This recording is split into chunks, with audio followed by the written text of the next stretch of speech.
देखिए students, Rajasthan board का जो आपका एक्सरसाइज है 16.3 उसके 11th क्वेश्चन पे अपन अभी गौर करते हैं कि ये क्या कह रहा है। देखिए, 2 ग्रुप्स जो हैं इसके अंदर compete कर रहे हैं बोर्ड ऑफ डायरेक्शन के चुनाव के लिए। ठीक है, compete कर रहे हैं तो फर्स्ट ग्रुप का जो विन करने का जीतने की प्रोबेबिलिटी है वो 0.6 है और सेकंड ग्रुप के जीतने की 0.4 है। इसका मतलब फर्स्ट ग्रुप के संभावना ज्यादा है कि वो बोर्ड ऑफ डायरेक्टर्स में चुना जाए। ठीक है, उसके बाद कहता है question, if the first group wins the probability of introducing a new product is 0.7। कहने का मतलब ये हुआ कोई न्यू प्रोडक्ट लॉन्च हो रहा है कंपनी में, लेकिन फर्स्ट ग्रुप अगर जीतता है तो उसकी संभावना 0.7 है। मतलब उसका जो प्रोबेबिलिटी है न्यू प्रोडक्ट को लॉन्च करने का 0.7 है। अगर सेकंड ग्रुप जीतता है तो 0.3 है। इसका मतलब फर्स्ट ग्रुप अगर जीतता है तो न्यू प्रोडक्ट लॉन्च करने की संभावना ज्यादा है, जबकि सेकंड ग्रुप की कम है। ओके, आगे क्वेश्चन कहता है, find the probability that the new product introduced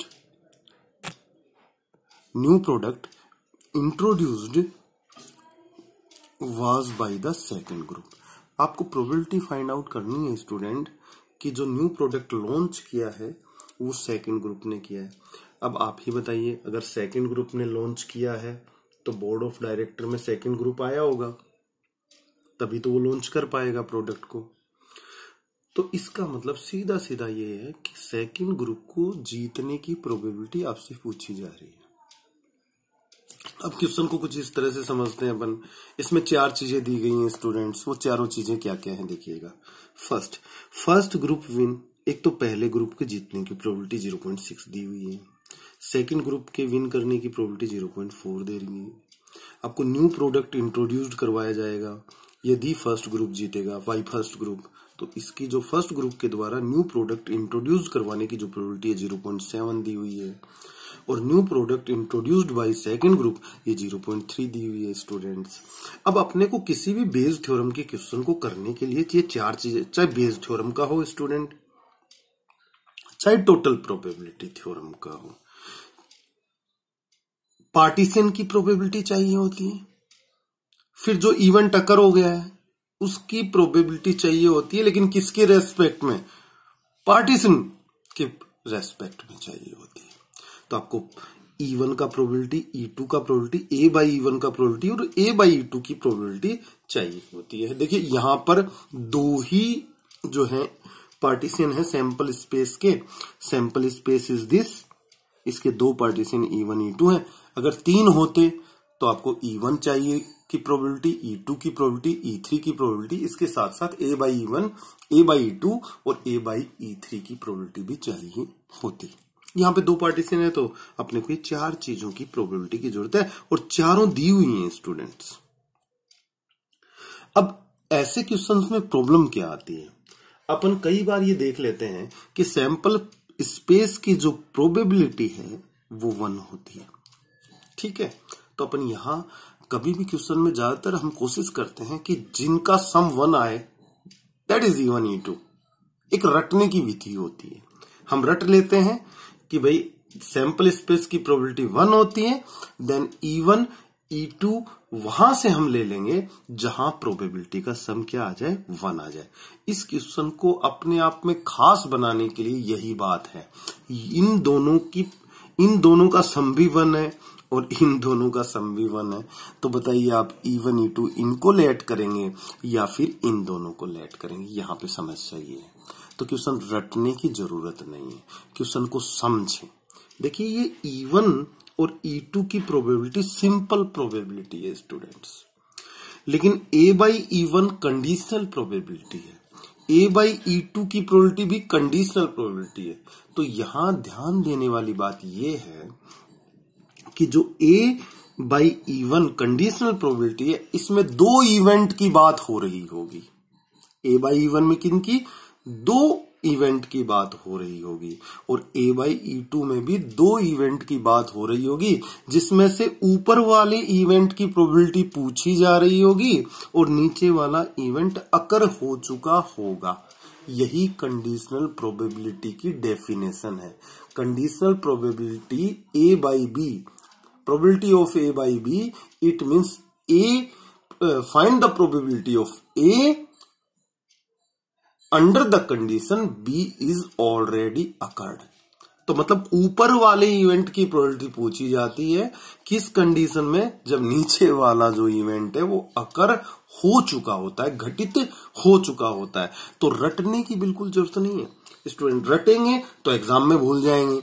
अपने को यहां पर ये देखना है कि देखिए ये एक ही इवेंट है, फर्स्ट ग्रुप को जीतना, first group wins, first group wins, second group wins, दूसरा ग्रुप जीतता है। ये सिंपल प्रोबेबिलिटी है, एक ही इवेंट की बात हो रही है स्टूडेंट। लेकिन यहां पर गौर करें, new product introduced by first group, यहां पर दो बातें हो रही हैं। एक तो प्रोडक्ट को इंट्रोड्यूस करवाया गया है और वो किसके द्वारा कराया गया है, फर्स्ट ग्रुप के द्वारा कराया गया है। इसका मतलब दो घटनाएं घटित हुई, न्यू प्रोडक्ट को इंट्रोड्यूस करवाया और वो किसके द्वारा करवाया, फर्स्ट ग्रुप के द्वारा करवाया। इसका मतलब फर्स्ट ग्रुप जीता होगा। ध्यान दीजिए, फर्स्ट ग्रुप को जीतने की भी बात आ गई इसमें और न्यू प्रोडक्ट को इंट्रोड्यूस करवाने की भी आ गई, जो कि कितनी है प्रोबेबिलिटी 0.7। फिर उसके बाद आता है new product introduced by second group, second group के द्वारा इंट्रोड्यूस करवाया मतलब सेकेंड ग्रुप जीता स्टूडेंट्स। तो यहां दो बातें निकल कर आ रही हैं, दो इवेंट अकर हो रहे हैं, एक तो न्यू प्रोडक्ट का इंट्रोड्यूस होना और दूसरा सेकंड ग्रुप का जीतना। तो बताइए, अब आप बताइए, कंडीशनल प्रोबेबिलिटी में दो इवेंट चाहिए और सिंपल प्रोबेबिलिटी में सिंगल सिंगल इवेंट चाहिए। तो E1 किसको बोलना चाहिए, इसको, और E2 किसको बोलना चाहिए, इसको।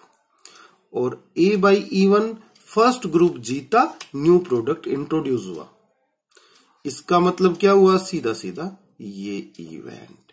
तो इस तरह से स्टूडेंट अपन पता लगा सकते हैं किसी भी क्वेश्चन में कि कंडीशनल ए बाई E1 कौन है, ए बाई E2 कौन है, E1 कौन है, E2 कौन है।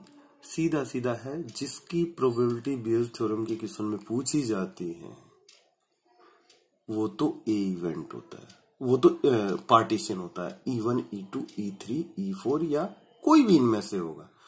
और जो अकर हो चुका होता है, जो घटित हो चुका होता है, वो ए इवेंट होता है। इन दोनों में थोड़ा सा कंफ्यूजन बना रहता है बच्चों की क्वेश्चन, इसीलिए एग्जाम में गलत हो जाते हैं।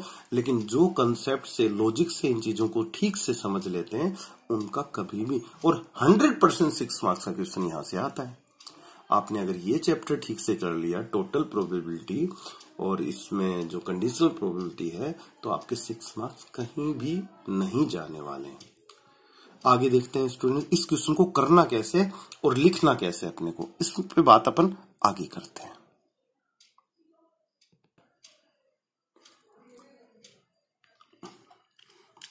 तो E1 क्या होगा बताइए, क्वेश्चन नंबर 11। E1 क्या लेट किया आपने, फर्स्ट ग्रुप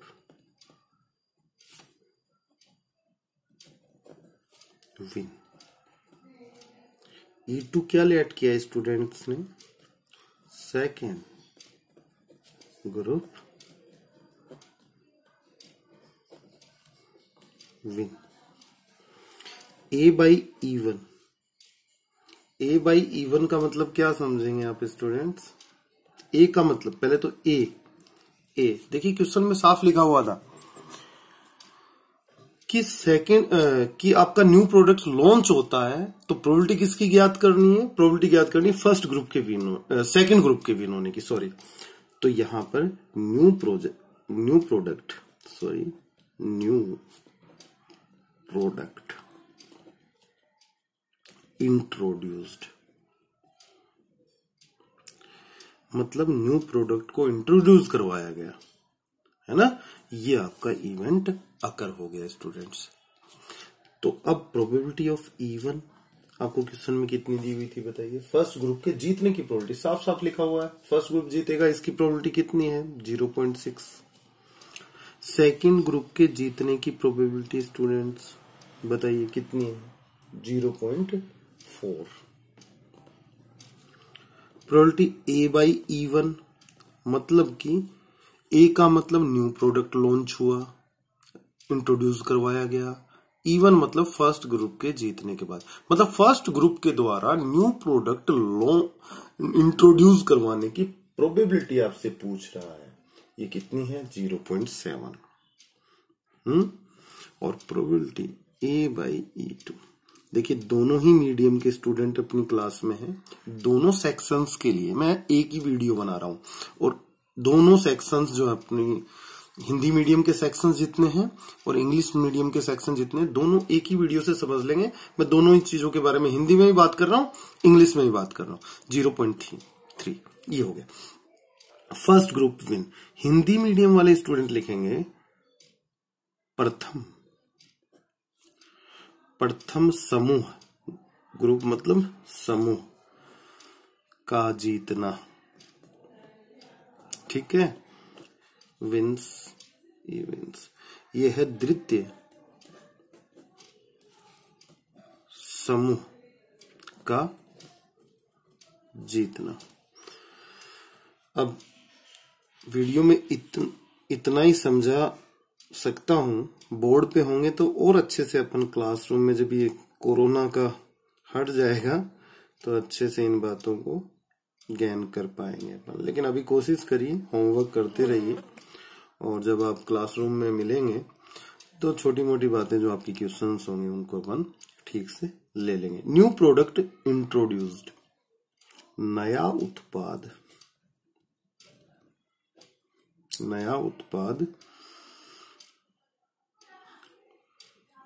इंट्रोड्यूस्ड करवाया गया। नया उत्पाद जो है इंट्रोड्यूस मतलब प्रारंभ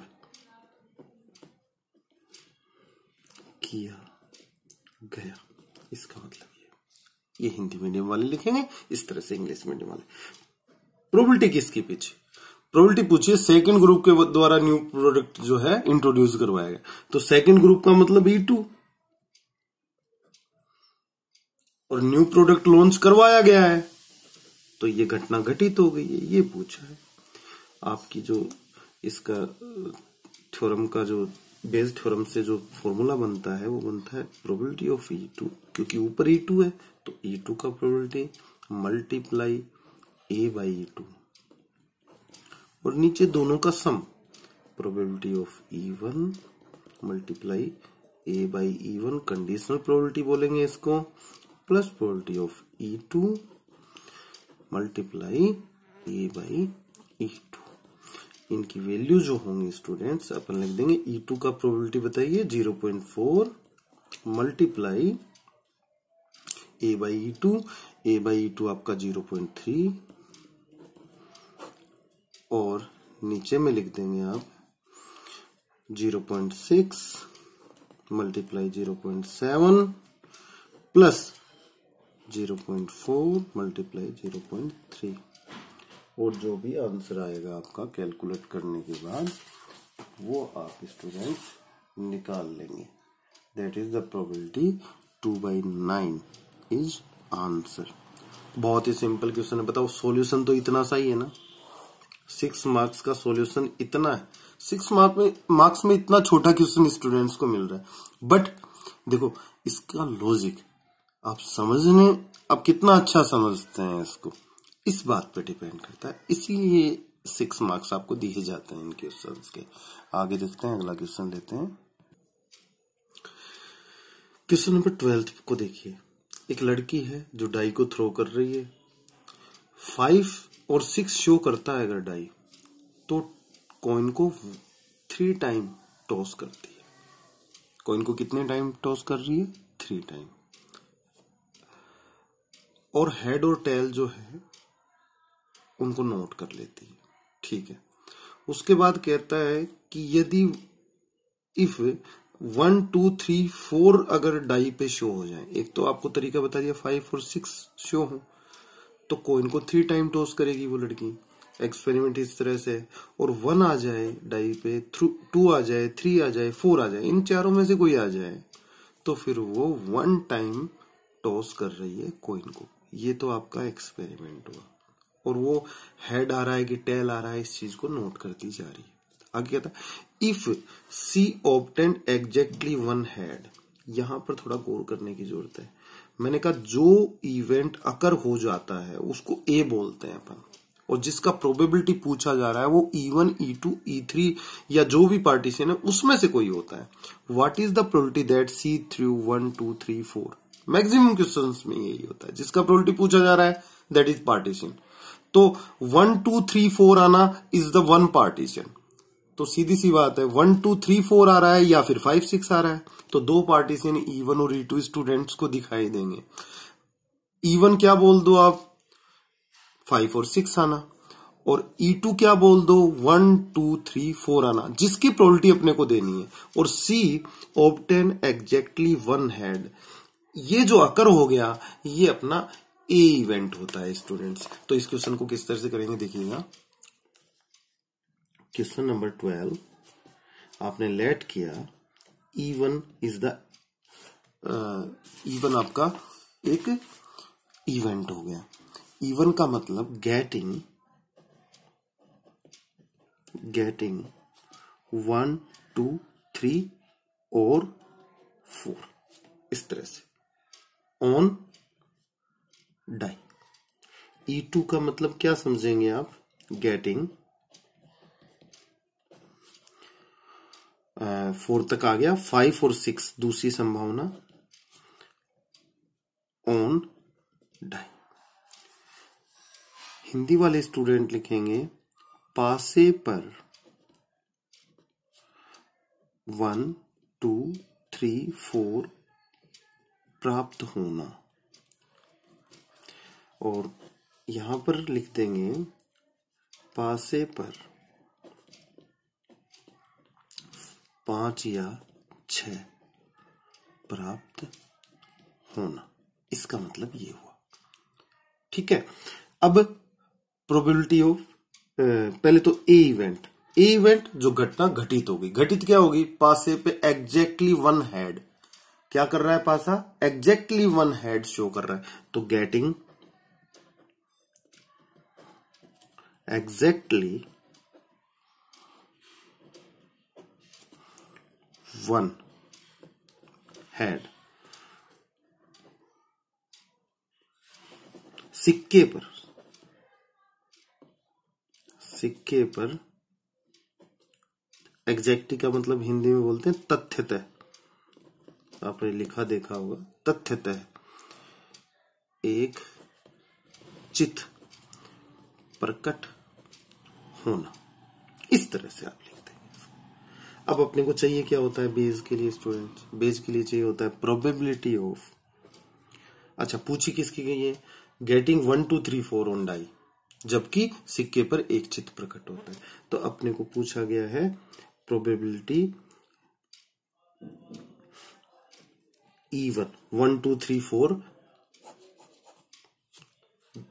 गेट करना, किसके रेस्पेक्ट में, ए के रेस्पेक्ट में। फ्रॉम बेस थ्योरम अपन क्या फॉर्मूला बनाएंगे, probability of E1 into A by E1 upon probability of E2 students into A by E2 plus यहां पे नीचे दोनों का, ये E1 वाला पहले ले लो, बाद में E2 वाला ले लो, एक ही बात है, probability of E2 probability of A by E2, ये फॉर्मूला आपका हो गया।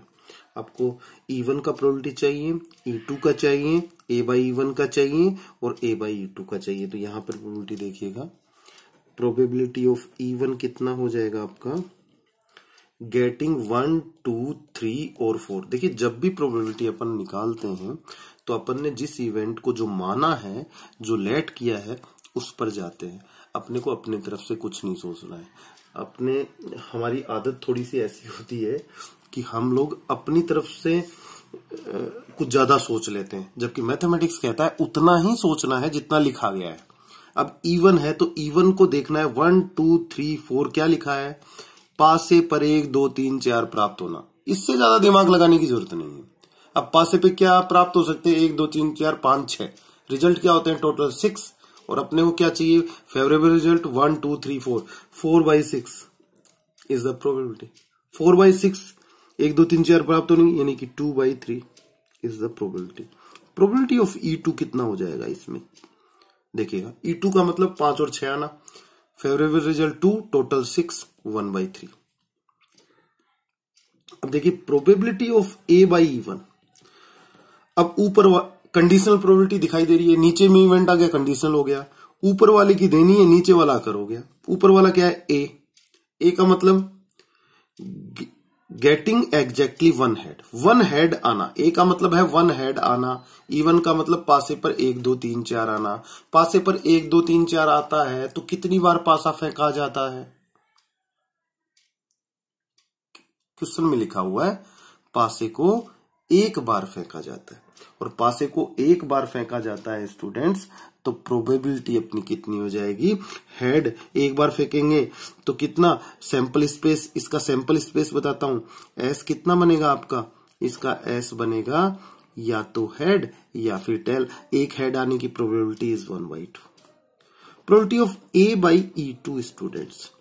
E2 का मतलब 5 और 6 आना, और 5 और 6 आता है अगर पासे पे, तो आप सिक्के को कितनी बार उछाल रहे हैं? सिक्के को आप 3 बार उछाल दे रहे हैं। 3 बार उछाल दे रहे हैं तो 1 हेड आने की प्रोबेबिलिटी 1 गेटिंग 1 हेड ए का मतलब हुआ 3 बार उछालने पे कौन कौन से रिजल्ट हुए? देखिए head tail tail tail head tail, 3 बार उछाल रहे हैं, 1 हेड आना, एंड टेल टेल हेड, यही तो रिजल्ट हुए। और इसमें सिर्फ एक हेड आता था। तो बताइए 3 रिजल्ट टोटल कितने होते हैं 3 बार उछालने पे? 8। 3/8 इज द प्रोबेबिलिटी। ये जो वैल्यूज है अपने फॉर्मूले में पुट करेंगे, कैलकुलेट करेंगे, तो आपका जो है आंसर आपके सामने होगा। Next question students, question number 13 देखिए। A card from a pack of 52 cards is lost. 52 cards का एक पैक है जिसमें से एक कार्ड जो है वो खो गया है, ठीक है। फॉर द रिमेनिंग कार्ड्स, बचे हुए कार्ड्स के पैक में से 2 cards are drawn, 2 cards are drawn and are found to be both diamonds. उसने कहा कि जो एक कार्ड खो जाने के बाद सबसे पहले काम क्या हुआ कि आपके 52 कार्ड का एक पैक है, उसमें से एक खो गया। आपके पास कितने बचे? 51। एक तो खो चुका है। अब जो 51 है उनमें से 2 कार्ड्स आपको ड्रॉन करने हैं। अब ड्रॉन किया आपने तो उसमें भी कह रहा है कि जो दोनों हैं वो क्या है? Both are diamonds. Both are diamonds, दोनों डायमंड हैं। Find the probability of the lost card being a diamond. अब जब बेस थ्योरम का क्वेश्चन समझने के लिए यही देखना होता है कि सबसे पहले हो क्या रहा है। सबसे पहले आपके पास 52 कार्ड्स का पैक है, उसमें से एक कार्ड खोया, उसमें से एक कार्ड खो गया। सबसे पहला तो ये काम हुआ। फिर 51 बचे, उनमें से 2 कार्ड ड्रॉन किए अपन ने, 2 कार्ड निकाले, और वो क्या है? डायमंड है दोनों के दोनों। प्रोबेबिलिटी किसकी पूछ रहा है? लॉस्ट कार्ड की। देखो घटनाएं कैसे घटित हो रही हैं। सबसे पहले कार्ड खोया, अब खोने वाला कार्ड की घटना हो गई सबसे पहले घटित कि एक कार्ड खो गया। उसके बाद 2 कार्ड निकाले, और प्रोबेबिलिटी किसकी पूछ रहा है? खोने वाला जो लॉस्ट कार्ड है वो डायमंड है कि नहीं। तो प्रोबेबिलिटी तो लॉस्ट कार्ड की पूछी, लेकिन उससे के बाद तो एक इवेंट और हो गया कि 2 कार्ड जो निकाले हैं वो कौन है? दोनों डायमंड है। तो रिवर्स गए, बैक गए। अच्छा, यही अगर टोटल प्रोबेबिलिटी का क्वेश्चन होता है तो स्टूडेंट ध्यान से समझना है क्या पूछता। वो कहता कि भाई एक 52 कार्ड का पैक है, उसमें से एक खो गया, ठीक है, वो कोई भी हो सकता है, एक खो गया। फिर 2 कार्ड निकाले, इनके डायमंड होने की प्रोबेबिलिटी बताइए। तो देखो पीछे नहीं जा रहा है, एक्सपेरिमेंट में आगे बढ़ते हुए लास्ट जो आपका इवेंट बनता है उसका प्रोबेबिलिटी पूछता है। That is total probability theorem. लेकिन अगर इस लास्ट इवेंट को वो घटित करवा दे और पीछे जाके प्रोबेबिलिटी पूछता है, तो ये होती है बेस थ्योरम। यही छोटा सा डिफरेंस है जो फील करना होता है, और नंबर ऑफ क्वेश्चन सॉल्व करने के बाद अपन उसको फील करने लग जाते हैं। तो क्या हुआ, एक कार्ड खोया, फिर 2 कार्ड निकाले, दोनों क्या है, डायमंड है। प्रोबेबिलिटी किसकी निकालनी है, जो खोया था वो डायमंड है कि नहीं है। ठीक, तो यहां पे सबसे पहले खोया पत्ता डायमंड हो भी सकता है, नहीं भी हो सकता है। E1 और E2 आपके सामने 2 आ गए हैं कि lost card is a diamond and lost card is not a diamond.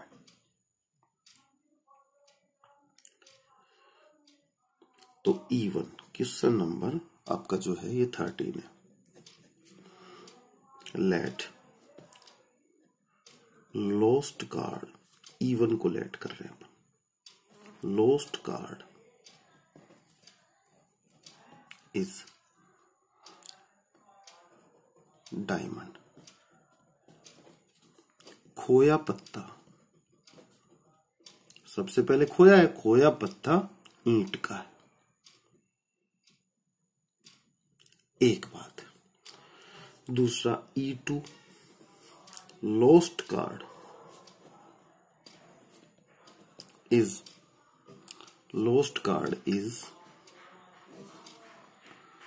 Not diamond. खोया पत्ता ईंट का नहीं है।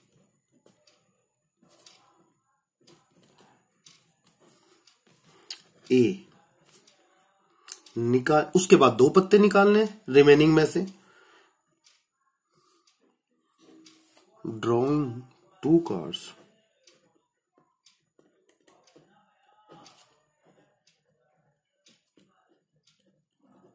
Cards are diamond.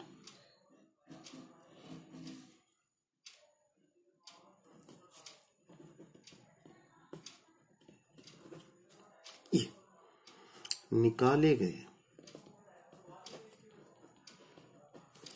दोनों पत्ते, ये खो जाने के बाद जो पत्ते निकाले गए हैं, अब ये पत्ते निकाले गए हैं, ये किस में से निकल रहे हैं, 51 में से। दोनों पत्ते ईंट के।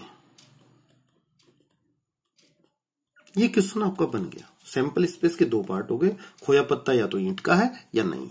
उसके बाद जो निकाले गए दोनों पत्ते हैं खोने के बाद, वो क्या है, ईंट के हैं। क्वेश्चन में साफ साफ लिखा हुआ है स्टूडेंट्स। अब प्रोबेबिलिटी ऑफ E1 देखिए, प्रोबेबिलिटी ऑफ E1 चाहिएगी अपने को, पहले ही निकाल लेते हैं। डायमंड के कितने पत्ते होते हैं, 52 में से 13 ना। तो फेवरेबल रिजल्ट, खोया पत्ता ईंट का है, मतलब आएगा तो 13 में से, और टोटल कितने, 52 इज 1/4। अब आप तो जानते हैं ना स्टूडेंट्स कि सैंपल स्पेस की प्रोबेबिलिटी 1, उसके 2 पार्टीशन E1 और E2। अब ये अगर 1/4 है इसकी प्रोबेबिलिटी, तो ये 3/4 यानी कि 1 - 1/4। E2 के बारे में सोचना ही नहीं है। अगर 2 ही पार्टीशन है तो एक की 1/4 है, तो 1 में से बची हुई बाकी है 3/4। और वैसे भी निकालना चाहो तो मतलब क्या है, खोया पत्ता ईंट का नहीं है। 13 पत्ते ईंट के होते हैं, तो कितने ईंट के नहीं होते हैं, 39। टोटल कितने होते हैं, 52। 39/52 इक्वल टू 3/4। कैसे भी बात कर लें, प्रोबेबिलिटी A/E1। इसका मतलब क्या है, ए का मतलब दोनों कार्ड डायमंड के निकालने, दोनों जो खोने के बाद जो पत्ते निकाले दोनों क्या हैं, डायमंड के हैं। E1 मतलब खोया पत्ता भी डायमंड का था। किसके रेस्पेक्ट में देना है, E1 के रेस्पेक्ट में। अब सोचिए, जब खोया पत्ता डायमंड, E1 का मतलब खोया पत्ता डायमंड का था, और खोया पत्ता डायमंड का है, तो डायमंड के कितने रिमेनिंग 51 कार्ड्स में कितने डायमंड के बचे हुए हैं, 12, क्योंकि एक तो खो गया, 13 होते हैं ना। तो 12/51 पहला पत्ता डायमंड का निकाला, मल्टीप्लिकेशन लॉ से दूसरा पत्ता डायमंड का निकाला, तो एक खो गया था, एक निकाल लिया, अब बचे पीछे 11 और टोटल बचे 50, 11/52। अब यहां पर देखिए प्रोबेबिलिटी A/E2 स्टूडेंट्स क्या कहता है, ए का मतलब दोनों पत्ते डायमंड के निकालने हैं, जबकि E2 का मतलब खोया पत्ता ईंट का नहीं था, डायमंड नहीं था। तो अब टोटल तो 51 है, लेकिन डायमंड के कितने हैं? डायमंड के 13 है, क्योंकि खोया तो डायमंड का नहीं था, तो डायमंड के तो पूरे के पूरे हैं। तो 13 पत्ते 51 में डायमंड के हैं। पहला पत्ता निकाल लिया, फिर एक निकल के अब 12 बच गए, लेकिन पीछे टोटल 50 बच गए। यह फॉर्मूला आपको निकालना क्या है? खोया पत्ता डायमंड का होना। डायमंड का होना मतलब E1, ईंट का होना, E1 बाई ए। इसका जो फॉर्मूला बनेगा क्या बनेगा student? PE1 PA by E1, probability E1 probability A by E1, दोनों का सम, दोनों पार्टीशन का, probability of E2 multiply A by E2। इस तरह से आप कर लेंगे, है ना। तो ये है आपका 1/4 मल्टीप्लाई बाई 12/51 इंटू 11/50, और नीचे हो गया 1/4 into 12/51 multiply 11/50 plus 3/4 into 13/51 into 12/50। आप आंसर जो इसका कैलकुलेशन निकालेंगे वो आएगा अपना 11/50 इज द आंसर। कैलकुलेट आप कर लीजिएगा इस तरह से। देखिए लास्ट क्वेश्चन देखिएगा 16.3 का। ए bag contains 3 red and 7 black balls. 2 balls are selected at random without replacement. If the second drawn ball is red, then what is the probability that the first ball drawn is also red? Question कहता है student, question कहता है कि एक bag है, जो bag है उसमें 2 तरह की बॉलें हैं, रेड एंड ब्लैक। रेड कितनी? रेड बॉल जो है 3 है, एंड ब्लैक बॉल कितनी है? ब्लैक 7 बॉल है। तो टोटल कितनी हो गई? 10 बॉल्स हो गई आपकी, ठीक है। अब इस बॉल में से, इस बैग में से 2 बॉल निकाली जा रही है। देखो 2 बॉल निकाल रही है तो अपनी ट्रायल कितनी होगी?